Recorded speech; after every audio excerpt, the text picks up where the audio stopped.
Joseph and the Colorful Coat.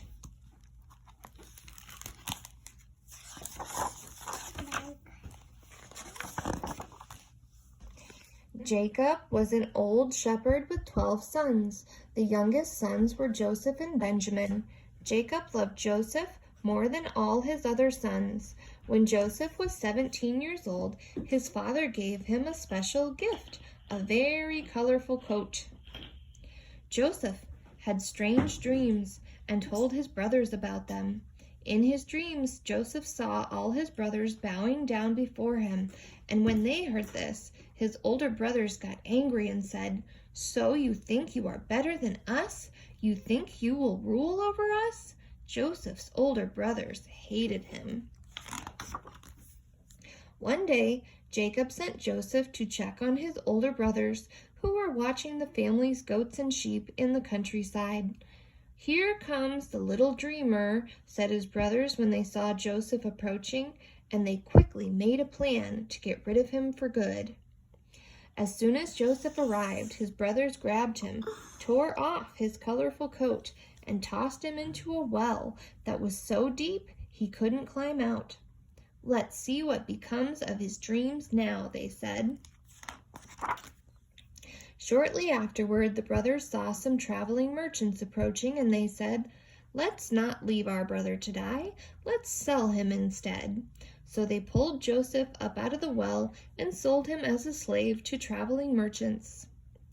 On their way back home, the brothers took Joseph's colorful coat and smeared it with blood from a goat.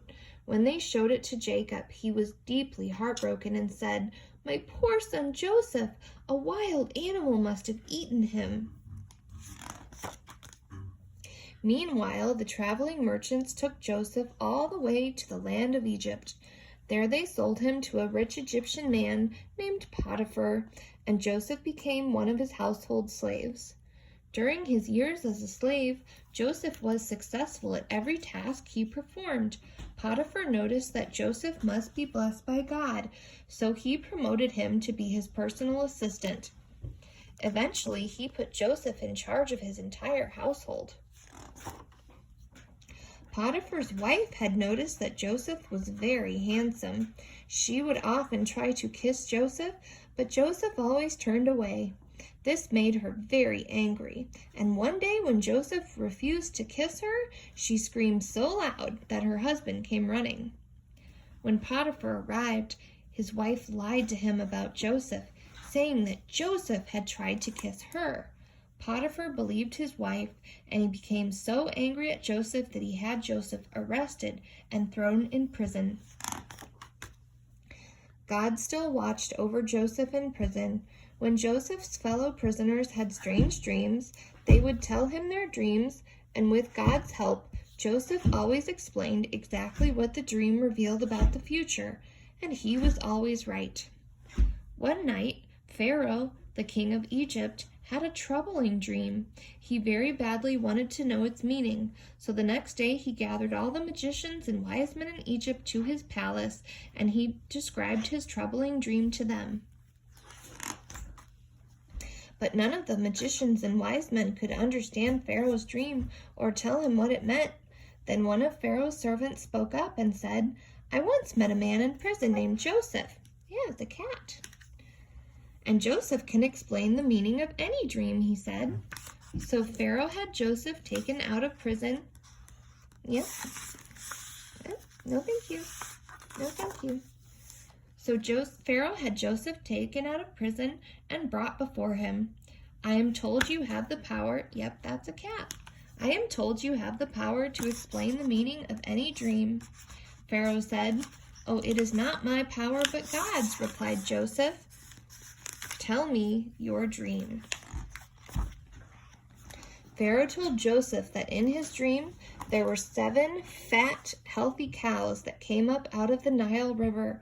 They were then followed by 7 scrawny, sickly cows, and the skinny cows ate up the fat cows. And that's when Pharaoh woke up, confused and troubled.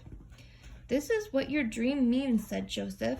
"Egypt will have 7 good years of plentiful food, followed by 7 years of terrible famine when no food will grow. If Pharaoh is wise, he will put someone in charge who will store the extra food from the plentiful years so there is still food to eat during the years of famine. Since God has given you such wisdom, there can be no one better suited for the job than you, said Pharaoh to Joseph. You shall serve as governor over all my lands. I put my entire kingdom in your power, and my people shall obey your commands. As Joseph predicted, Egypt then had 7 years of plenty, during which more grain was grown than all the Egyptians could eat. As governor, Joseph made sure all the extra food was safely locked away in Pharaoh's great storehouses. Then the years of terrible famine arrived, and no food was able to grow anywhere. The only food around was in Egypt, thanks to Joseph's careful planning. Starving people from all the surrounding lands traveled to Egypt to buy food from Joseph. In Joseph's homeland of Israel, the famine was severe, and the elderly Jacob said to his 11 remaining sons, "Why are you all just standing around here while we starve? Travel to Egypt where they have food and bring some back home." Yeah, I think that is one of the creatures, the false gods that the Egyptians worshipped. So the brothers set out, and when they reached Egypt, they bowed down before the governor and humbly asked for food. They did not recognize that the governor was their own brother Joseph, but Joseph recognized his brothers. Joseph wondered if his brothers had changed their ways after all these years, so he decided to test them. He had their sacks filled with grain, but he also hid some money in their sacks. And in his younger brother Benjamin's sack, he hid his own silver drinking cup. Joseph sent them on their way home, but soon afterwards he chased them down as they were leaving the city. "Why have you stolen from me after I was kind and gave you food?" shouted Joseph. He had their sacks open to reveal the money in the silver cup. The brothers were shocked and confused. They said to themselves, "God must be punishing them for the awful thing they did to their brother so many years ago." "Because your youngest brother stole my cup," said Joseph, "I will keep him as my slave." At this, the oldest brother begged Joseph to take him as a slave instead of Benjamin. He told Joseph that their father had already lost one of his sons, and now to lose the youngest son would break his heart forever. Joseph now saw that his brothers had indeed changed their ways, and he could pretend no longer. "Look closely, don't you recognize me? I am your brother Joseph," he told them. "Now go and return to our father and bring him and all of our family here to Egypt." Jacob was amazed and overjoyed to learn that his son Joseph was alive. He took his entire family and traveled down to Egypt. When they finally met again after so many years, Joseph and Jacob hugged and wept tears of joy. Pharaoh was grateful to Joseph, and he gave Joseph's family the best land in Egypt for their new home. Joseph was not angry with his brothers for what they did to him when he was young, because he knew it had all been part of God's plan. The end.